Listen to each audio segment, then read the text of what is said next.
ನಮಸ್ಕಾರ ಎಲ್ಲರಿಗೂ ಮತ್ತೊಂದು ವಿಡಿಯೋಕ್ಕೆ ನಿಮ್ಮೆಲ್ಲರನ್ನೂ ವೆಲ್ಕಮ್ ಮಾಡ್ತಾ ಇವತ್ತಿನ ಈ ವಿಡಿಯೋದಲ್ಲಿ ನಾನು ರೆಸ್ಟೋರೆಂಟ್ ಸ್ಟೈಲಲ್ಲಿ ಮನೆಯಲ್ಲೇ ಯಾವ ರೀತಿ ನಾವು ಪಾಲಕ್ ಪನ್ನೀರನ್ನ ಮಾಡೋದಂತ ನೋಡ್ತಾ ಹೋಗೋಣ. ಅದಕ್ಕೂ ಮುಂಚೆ ಯಾರೆಲ್ಲ ಇನ್ನೂ ಸಬ್ಸ್ಕ್ರೈಬ್ ಮಾಡ್ಕೊಳ್ಳೋದನ್ನೇ ನನ್ನ ವೀಡಿಯೋಸ್ನ ನೋಡ್ತಾ ಇದ್ದೀರೋ ದಯವಿಟ್ಟು ಸಬ್ಸ್ಕ್ರೈಬ್ ಮಾಡ್ಕೊಳ್ಳಿ. ಹಾಗೆ ಈ ವಿಡಿಯೋ ಇಷ್ಟ ಆದರೆ ಲೈಕ್ ಕೊಡೋದನ್ನು ಮರಿಬೇಡಿ. ಇವತ್ತು ನಾನು ಪಾಲಕ್ ಪನ್ನೀರ್ ಮಾಡೋದಕ್ಕೆ ಇಲ್ಲಿ ಪಾಲಕ್ ಮತ್ತು ಪನ್ನೀರನ್ನು ತೊಗೊಂಡಿದ್ದೀನಿ. ಮೊದಲನೇದಾಗಿ ಪಾಲಕನ್ನ ತೊಳೆದು ನೀಟಾಗಿ ಚಿಕ್ಕದಾಗಿ ಹೆಚ್ಚಿಟ್ಕೊಳ್ತಾ ಇದ್ದೀನಿ. ಹೆಚ್ಚದೇ ಹಾಗೇ ನೀವು ಬೇಯಿಸ್ಕೋಬೋದು, ಆದರೆ ಈ ಥರ ಹೆಚ್ಚಿ ನೀವು ಬೇಯಿಸಿದರೆ ಬೇಗ ಬೆಂದ್ಬಿಡುತ್ತೆ. ಸೊ ಎಷ್ಟು ಬೇಕೋ ಅಷ್ಟು ನೀರು ಹಾಕ್ಬಿಟ್ಟು ಪಾಲಕ್ ಸೊಪ್ಪನ್ನು ನೀಟಾಗಿ ವಾಶ್ ಮಾಡಿಬಿಟ್ಟು ಪಾಲಕ್ ಸೊಪ್ಪಿಗೆ ನೀರು ಹಾಕಿ ನಾನಿಲ್ಲಿ ಬೇಯಿಸಿಟ್ಕೊಳ್ತಾ ಇದ್ದೀನಿ. ನೀರಲ್ಲಿ ಒಂದು ಕುದ್ಮೇಲೆ ಅಂದರೆ ಅಷ್ಟೊತ್ತಿಗೆ ಆಲ್ರೆಡಿ ಅದು ಬೆಂದ್ಬಿಡುತ್ತೆ. ಪಾಲಕ್ ಸೊಪ್ಪು ಬೇಗ ಬೇಯ್ಕೊಳ್ಳುತ್ತೆ. ಅದನ್ನು ಒಂದು ಜಾರಿಗೆ ಟ್ರಾನ್ಸ್ಫರ್ ಮಾಡ್ಕೊಳ್ತಾ ಇದ್ದೀನಿ. ಈ ರೀತಿ ಪಾಲಕ್ ಸೊಪ್ಪನ್ನ ಬೇಯಿಸ್ಕೊಂಡು ಒಂದು ಜಾರಿಗೆ ತಗೊಂಡ್ಮೇಲೆ ನಂತರ ನಾನಿಲ್ಲೊಂದು ಸ್ಮಾಲ್ ಸೈಜ್ ಮೀಡಿಯಮ್ ಸೈಜ್ ಟೊಮೊಟೊನ ಚಿಕ್ಕದಾಗಿ ಹೆಚ್ಚಿಟ್ಕೊಂಡಿದ್ದೆ. ಸೊ ಅದನ್ನು ನಾನಿಲ್ಲಿ ಆ್ಯಡ್ ಮಾಡ್ತಾಯಿದ್ದೀನಿ ಪಾಲಕ್ ಸೊಪ್ಪಿಗೆ. ಹಾಗೆ ಒಂದು ಬೆಳ್ಳುಳ್ಳಿಯಲ್ಲಿ ನಾನು ಅದೆಲ್ಲ ಸಿಪ್ಪೆ ತೆಗೆದ್ಬಿಟ್ಟು ಬೆಳ್ಳುಳ್ಳಿನ ಹಾಕ್ಕೊಳ್ತಾ ಇದ್ದೀನಿ. ಹಾಗೆ ಸ್ವಲ್ಪ ಶುಂಠಿನ ಚಿಕ್ಕದಾಗಿ ಹೆಚ್ಚಿ ಹಾಕ್ಕೊಳ್ತಾ ಇದ್ದೀನಿ. ಇಲ್ಲಿ 5 ಮೆಣಸಿನ್ಕಾಯಿ ತೊಗೊಂಡಿದ್ದೀನಿ. ನೀವು 4ರಿಂದ 5 ಮೆಣಸಿನ್ಕಾಯಿ ತೊಗೊಂಡ್ರೆ ನಡೆಯುತ್ತೆ ಖಾರಕ್ಕೆ ಅನುಗುಣವಾಗಿ. ಇಲ್ಲಿ ಪನ್ನೀರನ್ನು ನಾನು ನೀಟಾಗಿ ಕಟ್ ಮಾಡಿ ಇಟ್ಕೊಳ್ತಾ ಇದ್ದೀನಿ ಕ್ಯೂಬ್ ಶೇಪಲ್ಲಿ.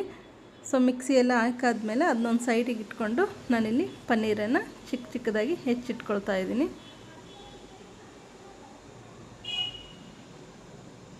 ನಿಮ್ಗೆ ಯಾವ ಶೇಪ್ ಬೇಕೋ ಆ ಶೇಪಲ್ಲಿ ಕಟ್ ಮಾಡ್ಕೋಬೋದು. ನಾನಿಲ್ಲಿ ದೊಡ್ಡಕ್ಕೆ ಕ್ಯೂಬಲ್ಲೇ ಕಟ್ ಮಾಡಿ ಇಟ್ಕೊಂಡಿದ್ದೀನಿ. ಸೊ ಕಟ್ ಮಾಡಿರ್ತಕ್ಕಂಥ ಪನ್ನೀರಿಗೆ ನಾನಿಲ್ಲಿ ಒಂಚೂರು ಖಾರದ ಪುಡಿ ಹಾಗೆಯೇ ಸ್ವಲ್ಪ ಉಪ್ಪು ಹಾಕಿಬಿಟ್ಟು ಮಿಕ್ಸ್ ಮಾಡಿ ಇಟ್ಕೊಳ್ತಾ ಇದ್ದೀನಿ.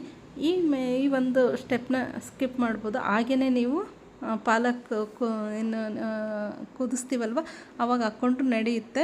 ಬಟ್ ನಾನಿಲ್ಲಿ ಈ ರೀತಿ ಮಾಡೋದ್ರಿಂದ ಟೇಸ್ಟ್ ಒಂಥರ ಡಿಫ್ರೆಂಟಾಗಿ ರೆಸ್ಟೋರೆಂಟ್ ಸ್ಟೈಲಲ್ಲೇ ಬಂದಂಗೆ ಬರುತ್ತೆ ಅನ್ನೋ ಒಂದು ಉದ್ದೇಶಕ್ಕೆ ನಾನಿಲ್ಲಿ ಸ್ವಲ್ಪ ಖಾರದ ಪುಡಿ ಹಾಗೆ ಉಪ್ಪನ್ನು ಹಾಕಿಬಿಟ್ಟು ಎಣ್ಣೆಯಲ್ಲಿ ಬಿಸಿ ಆದಮೇಲೆ ಅದನ್ನು ಜಸ್ಟ್ ಒಂದು 2 ಮಿನಿಟ್ಸ್ ನಾನು ಫ್ರೈ ಮಾಡ್ಕೊಳ್ತಾ ಇದ್ದೀನಿ.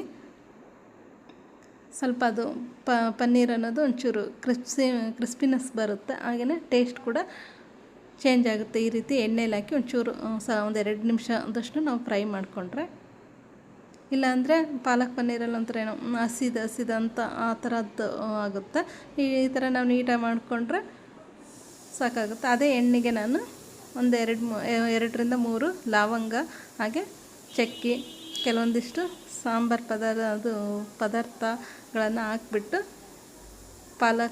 ಪಲಾವ್ ಎಲೆ ಹಾಕ್ತಾಯಿದ್ದೀನಿ. ಹಾಗೆ ಸ್ವಲ್ಪ ಜೀರಿಗೆ ಹಾಕಿದ್ದೀನಿ. ಇಲ್ಲೊಂದು ಈರುಳ್ಳಿನ ನಾನು ಚಿಕ್ಕದಾಗಿ ಹೆಚ್ಚಿಕೊಂಡು ಅದನ್ನು ಅದೇ ಒಗ್ಗರಣೆಗೆ ಸೇರಿಸ್ಕೊಳ್ತಾ ಇದ್ದೀನಿ. ಈರುಳ್ಳಿ ಎಲ್ಲ ಕೆಂಪಿಗೆ ಹಸಿ ವಾಸನೆ ಹೋಗೋವರೆಗೂ ನಾವು ಚೆನ್ನಾಗಿ ಫ್ರೈ ಮಾಡ್ಕೋಬೇಕು. ಈರುಳ್ಳಿ ಚೆನ್ನಾಗಿ ಫ್ರೈ ಆದಮೇಲೆ ನಾನು ಪಾಲಕ್ ಸೊಪ್ಪನ್ನು ಮಿಕ್ಸಿ ಮಾಡಿ ಇಟ್ಕೊಂಡಿದ್ವಲ್ವ, ಸೊ ಅದನ್ನು ಆ್ಯಡ್ ಮಾಡ್ತಾಯಿದ್ದೀನಿ. ಪಾಲಕ್ ಸೊಪ್ಪು, ಟೊಮೊಟೊ, ಜೀರಿಗೆ, ಹಸಿಮೆಣ್ಸಿನ್ಕಾಯಿ ಹಾಗೆಯೇ ಶುಂಠಿ, ಬೆಳ್ಳುಳ್ಳಿ ಇಷ್ಟನ್ನು ಮಿಕ್ಸಿ ಮಾಡಿ ಇಟ್ಕೊಂಡಿದ್ವಲ್ಲ ಅದನ್ನು ಒಗ್ಗರಣೆಗೆ ಹಾಕಿಬಿಟ್ಟು ಈ ರೀತಿ ಕುದಿ ಬರೋವರೆಗೂ ಒಂದು 5 ನಿಮಿಷ ಕುದಿಸ್ಕೊಂಡ್ಬಿಟ್ರೆ ಸಾಕಾಗುತ್ತೆ. ಆನಂತರ ನಾನಿಲ್ಲಿ ಪನ್ನೀರನ್ನು ಏನು ಫ್ರೈ ಮಾಡಿ ಇಟ್ಕೊಂಡಿದ್ವಲ್ಲ ಅದನ್ನು ಆ್ಯಡ್ ಮಾಡ್ತಾಯಿದ್ದೀನಿ. ಈ ಒಂದು ಪನ್ನೀರ್ ಹಾಕಾದ್ಮೇಲೆ ಒಂದು 2-3 ಮಿನಿಟ್ಸ್ ಆದಮೇಲೆ ನೀವು ಒಂದು ಸ್ವಲ್ಪ ಕ್ರೀಮನ್ನು ಯೂಸ್ ಮಾಡ್ಕೋಬೋದು. ಸೊ ನಮ್ಮ ಮನೇಲಿ ಕ್ರೀಮ್ ಇಷ್ಟಪಡೋದಿಲ್ಲ, ಹಾಗಾಗಿ ನಾನು ಅದನ್ನು ಸ್ಟಾಪ್ ಮಾಡಿದೆ.